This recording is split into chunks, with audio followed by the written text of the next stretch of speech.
오늘 우리에게 주시는 하나님의 말씀은 여호수아 5장 2절에서 12절 말씀까지입니다.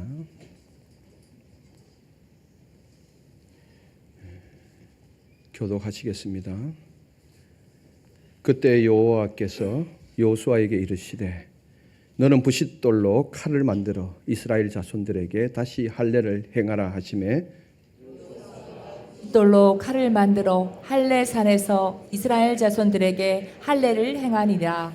여호수아가 할례를 시행한 까닭은 이것이니 애굽에서 나온 모든 백성 중 남자 곧 모든 군사는 애굽에서 나온 후 광야 길에서 죽었는데 그 나온 백성은 다 할례를 받았으나 다만 애굽에서 나온 후 광야길에서 난 자는 할례를 받지 못하였음이라. 이스라엘 자손들이 여호와의 음성을 청종하지 아니하므로 여호와께서 그들에게 대하여 맹세하사 그들의 조상들에게 맹세하여 우리에게 주리라고 하신 땅 곧 젖과 꿀이 흐르는 땅을 그들이 보지 못하게 하리라 하심에 애굽에서 나온 족속 곧 군사들이 다 멸절하기까지 40년 동안을 광야에서 헤매었더니 그들의 대를 잇게 하신 이 자손에게 여호수아가 할례를 행하였으니 길에서는 그들에게 할례를 행하지 못하였으므로 할례 없는 자가 되었음이었더라. 또 그 모든 백성에게 할례 행하기를 마침에 백성이 진중 각 처소에 머물며 낫기를 기다릴 때에 여호와께서 여호수아에게 이르시되 내가 오늘 애굽의 수치를 너희에게서 떠나가게 하였다 하셨으므로 그곳 이름을 오늘까지 길갈이라 하느니라. 또 이스라엘 자손들이 길갈에 진쳤고 그달 14일 저녁에는 여리고 평지에서 유월절을 지켰으며 유월절 이튿날에 그 땅의 소산물을 먹되 그날에 무교병과 볶은 곡식을 먹었더라. 같이요. 또 그 땅의 소산물을 먹은 다음 날에 만나가 그쳤으니 이스라엘 사람들이 다시는 만나를 얻지 못하였고 그 해 가나안 땅에 소출을 먹었더라. 아멘. 하나님 나라를 구별하여 예배 자리로 나오신 판교 성전과 강남 성전 또 가정에서 삶의 자리에서 영상으로 참석하고 계신 성도님들을 환영하고 축복합니다. 그리고 저희 교회에 방문하신 우리 성도님들도 환영하고 축복합니다. 오늘 또 진심 다해 하나님을 예배할 때 만나주시는 은혜가 있었으면 좋겠습니다. 우리 말씀을 듣기 전에 우리 앞뒤 좌우 인사 한번 나누십시다. 반갑습니다. 잘 오셨습니다. 잘 오셨습니다.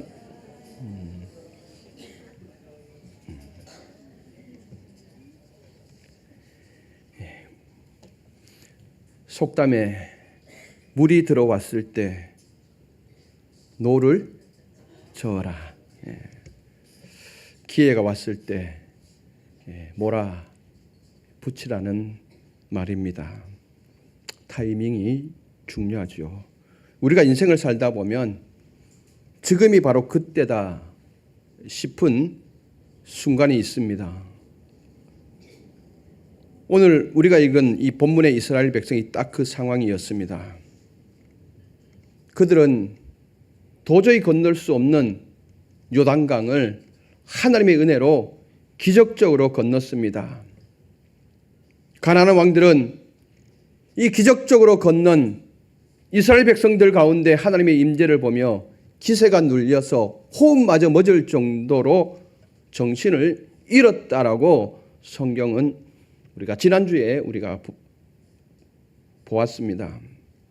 적들의 사기는 바닥에 깔려 있고 이스라엘의 사기는 하늘을 찌릅니다. 군사 전문가라면 누구나가 지금 여리고성을 무너뜨릴 적기임을 판단하고 공격 명령을 내렸을 것입니다. 그런데 바로 그 순간 하나님은 여호수아에게 부싯돌로 칼을 만들어서 이스라엘 자손들에게 할례를 명령합니다. 2절 한번 다시 한번 보시겠습니다. 그때 여호와께서 여호수아에게 이르시되 너는 부싯돌로 칼을 만들어 이스라엘 자손들에게 다시 할례를 행하라 하시매 아멘. 상식으로 이해할 수 없는 명령입니다. 할례는 몸에 상처를 내는 일이지요. 칼이 날카롭지도 않았습니다. 부싯돌이라고 그러잖아요. 부싯돌은 석영이라는 이 미세의 결정들이 모여서 만들어진 이 가감이라고 그러는데요. 그래도 그 돌 중에는 탁 깨면은 그래도 좀 날카로운 부분이 좀 있습니다. 그럼에도 그때 당시에는 뭐 항생제도 없던 시절 아닙니까? 성인 남성들이 할례를 받으면 며칠은 꼼짝도 못하고 누워 있어야 되죠. 적진 앞에서 무장해제하라는 뜻입니다. 전쟁을 앞둔 지도자에게 멀쩡한 군사들을 한자로 만들라는 이 명령, 여러분이라면 어떻게 받으시겠습니까?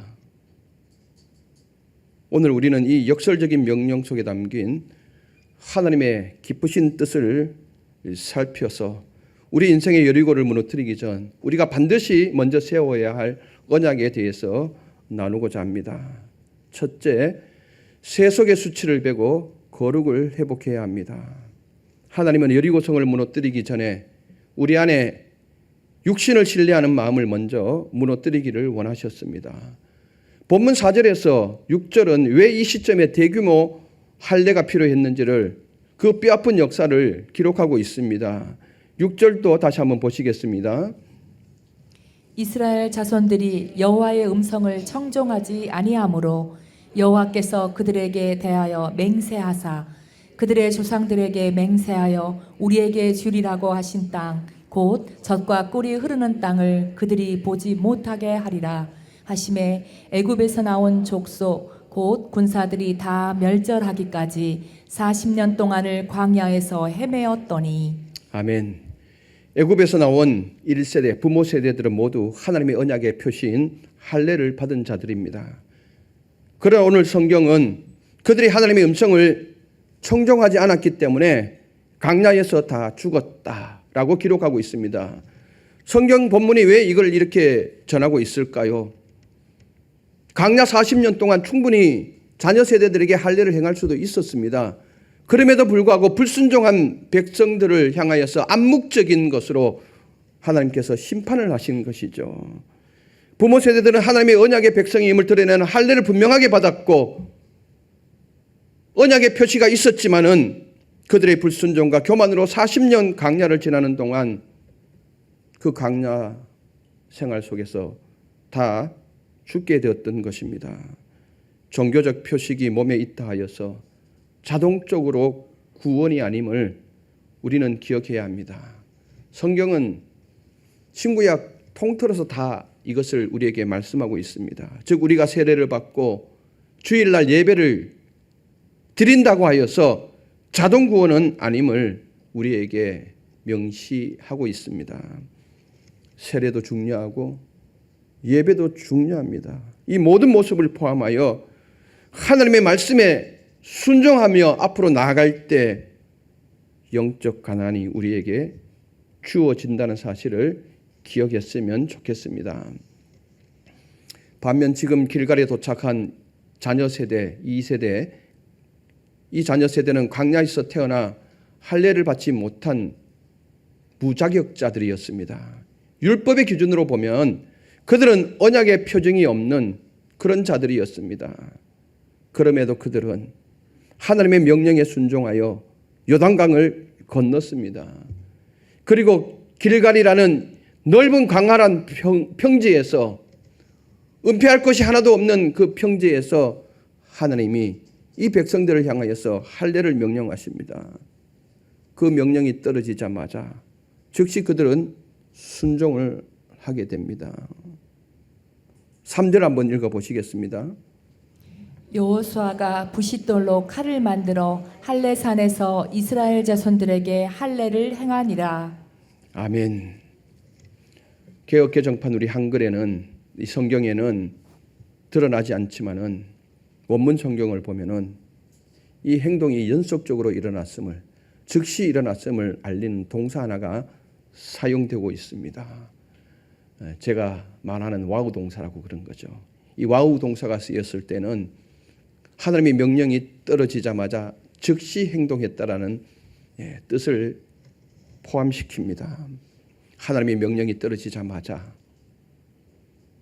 이스라엘 백성들은 칼을 만들었고 칼이 만들어짐과 동시에 할례를 행했다고 기록하고 있습니다.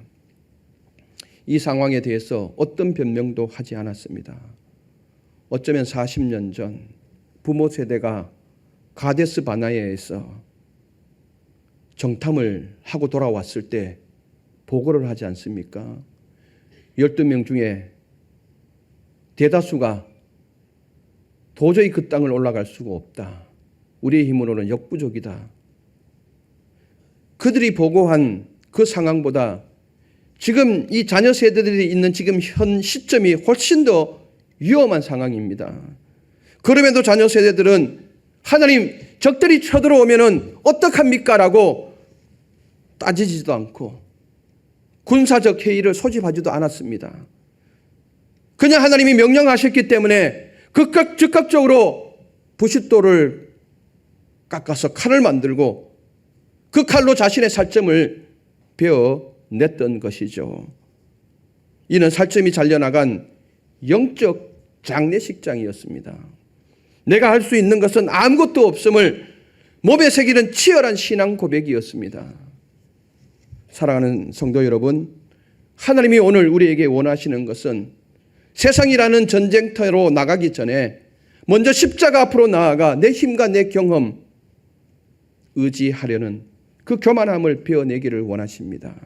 이것이 바로 마음의 할례입니다. 신명기 10장 16절에 말씀하시죠. 그러므로 너희는 마음에 할례를 행하고 다시는 목을 곧게 하지 말아라. 목을 곧게 한다는 말이 무슨 의미입니까?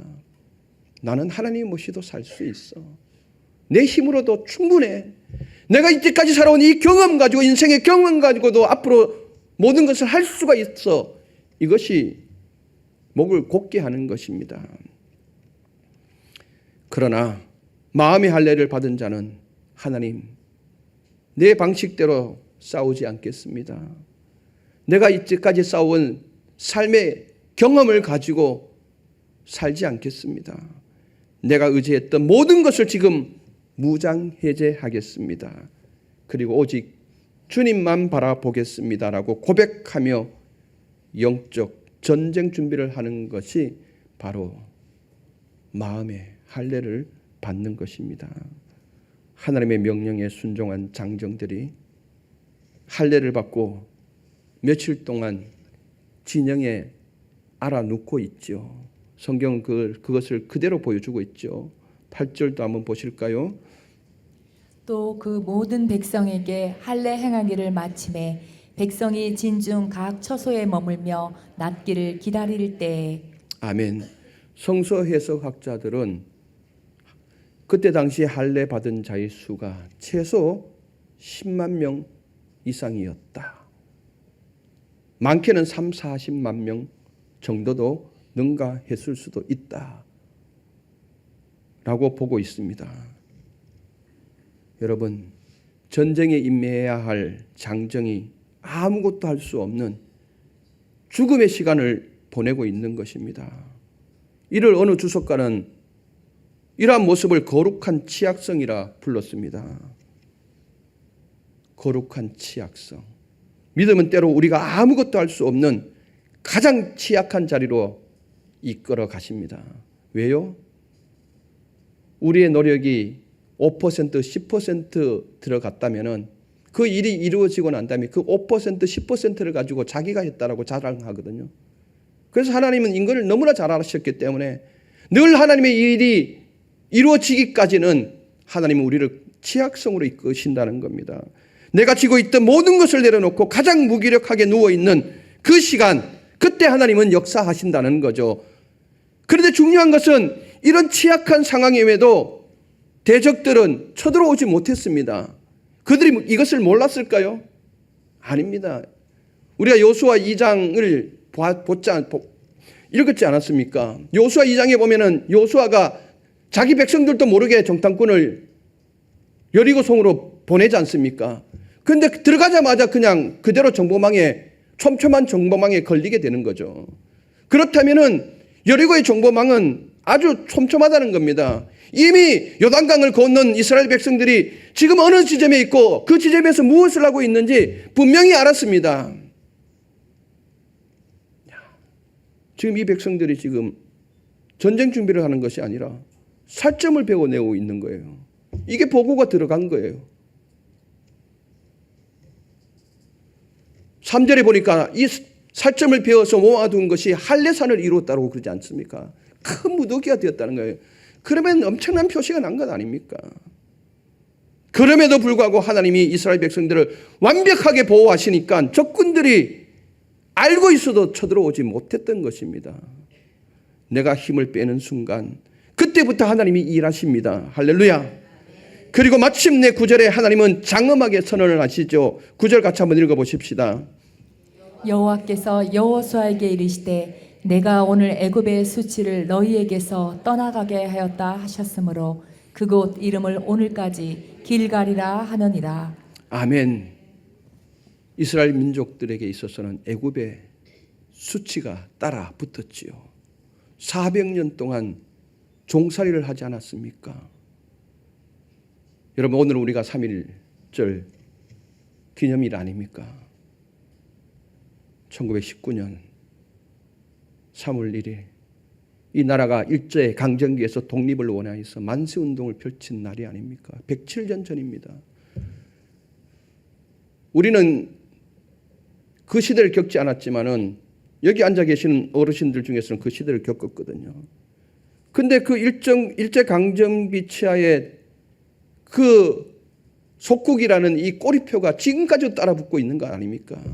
반세기도 안 되는 그 속국으로 살았지만은 그게 지금까지도 따라다니는데 400년이라는 이 세월 속에서 애굽에 종살이를 했다면은 그 치욕이라는 것은 말할 수 없는 거죠.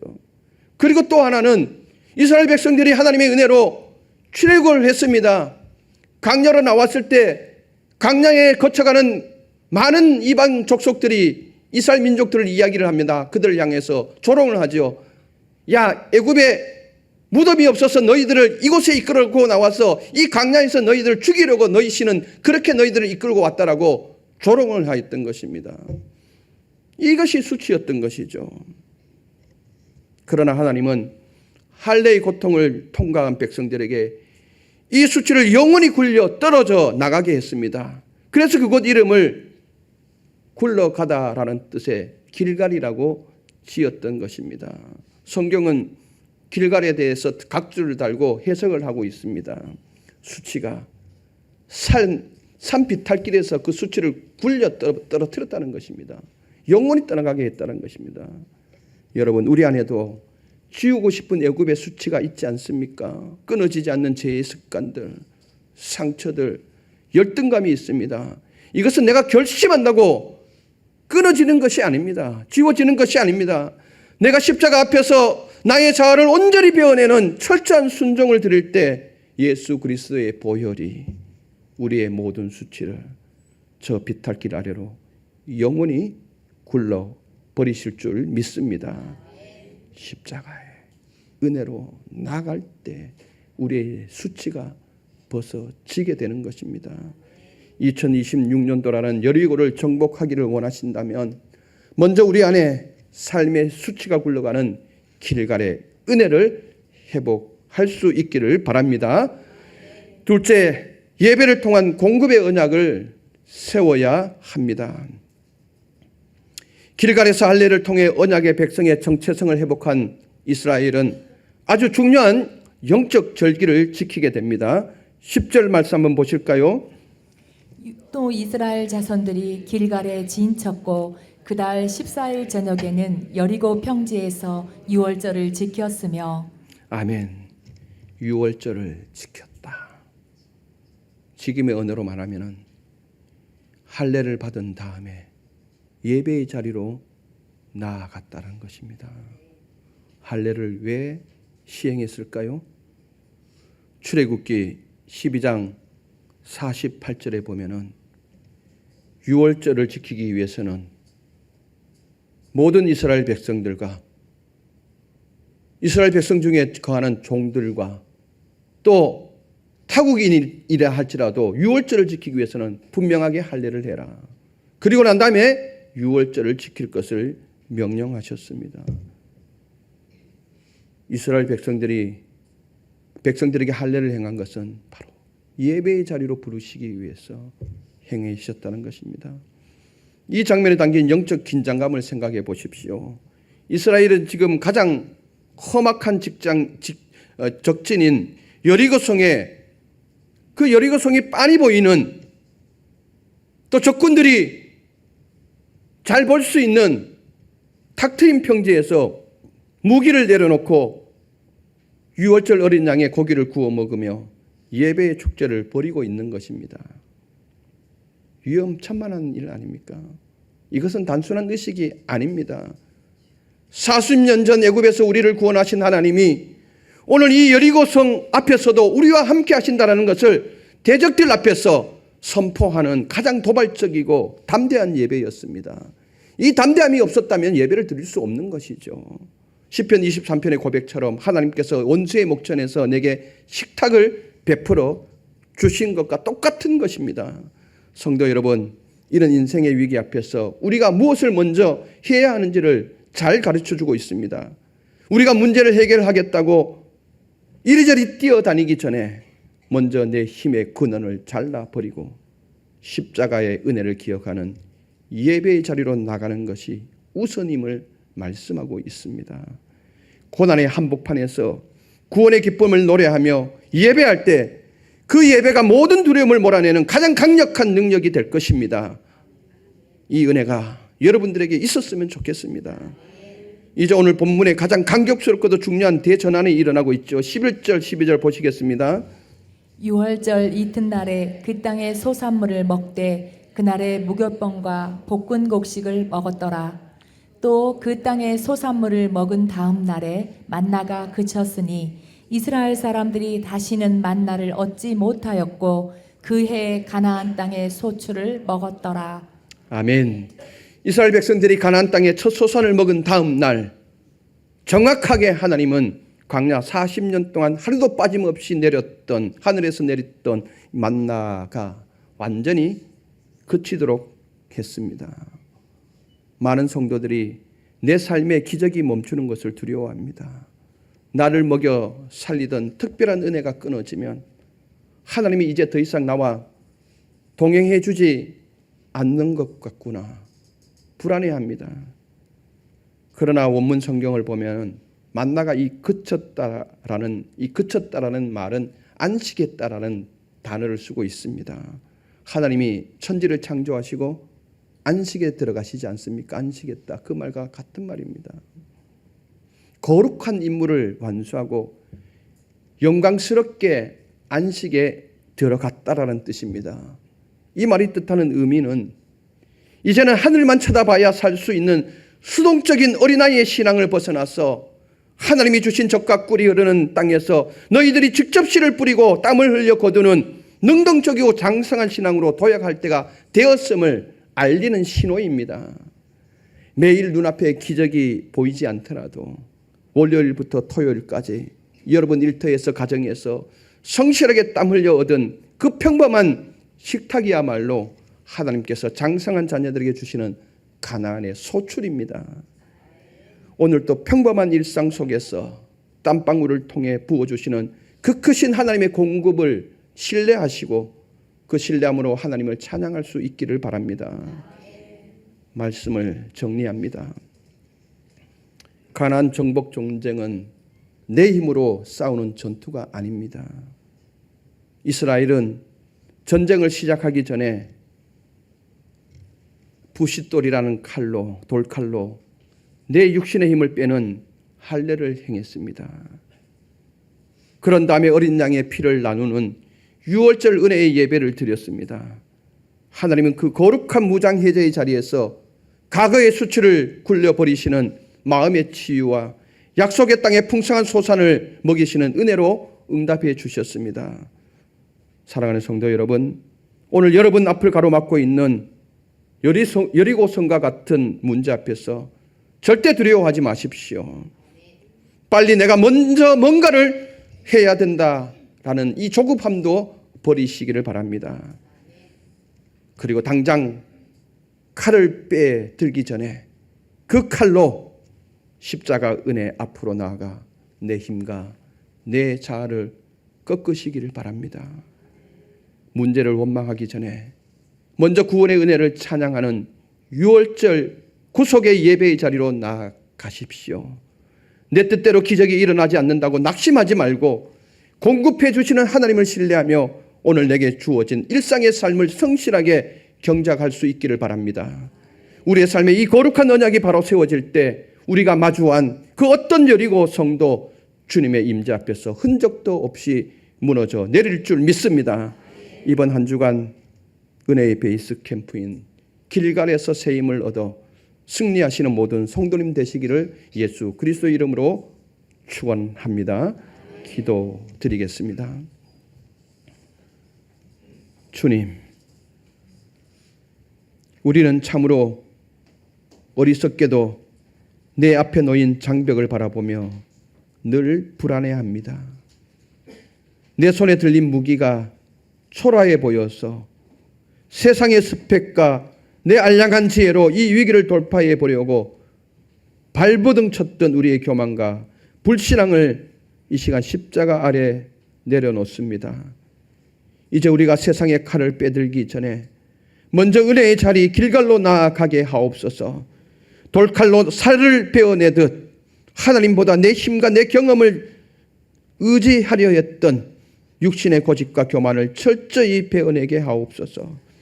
그래야 우리를 짓누르던 과거의 상처와 열등감, 죄의 수치가 영원히 굴러떨어지는 길갈의 은혜를 허락하여 주옵소서. 하나님, 당면한 문제 해결보다 예배가 먼저임을 깨닫게 하시어 위기에 한복판 원수의 목전에서도 구원의 은혜를 먼저 찬양하는 예배를 회복하게 하옵소서. 또한 하늘에서 떨어지는 기적만을 구하는 어린아이의 신앙을 벗어나게 하옵시고 우리에게 허락하신 삶의 터전에서 정직하게 땀 흘려 얻은 가난의 소출을 기뻐하며 평범한 일상 속에서 하나님의 거대한 공급하심을 누리는 장성한 신앙인이 되게 하옵소서. 오늘 하나님과 다시 세운 이 순종과 예배의 언약이 우리 앞을 가로막은 여리고성을 무너뜨리는 가장 강력한 능력이 될 줄을 믿습니다. 이번 한 주간 세상으로 나아가는 사랑하는 성도들의 걸음마다 길갈에서 얻은 새 힘으로 넉넉히 승리하게 하옵소서. 예수 그리스도 이름으로 기도드리옵나이다. 아멘.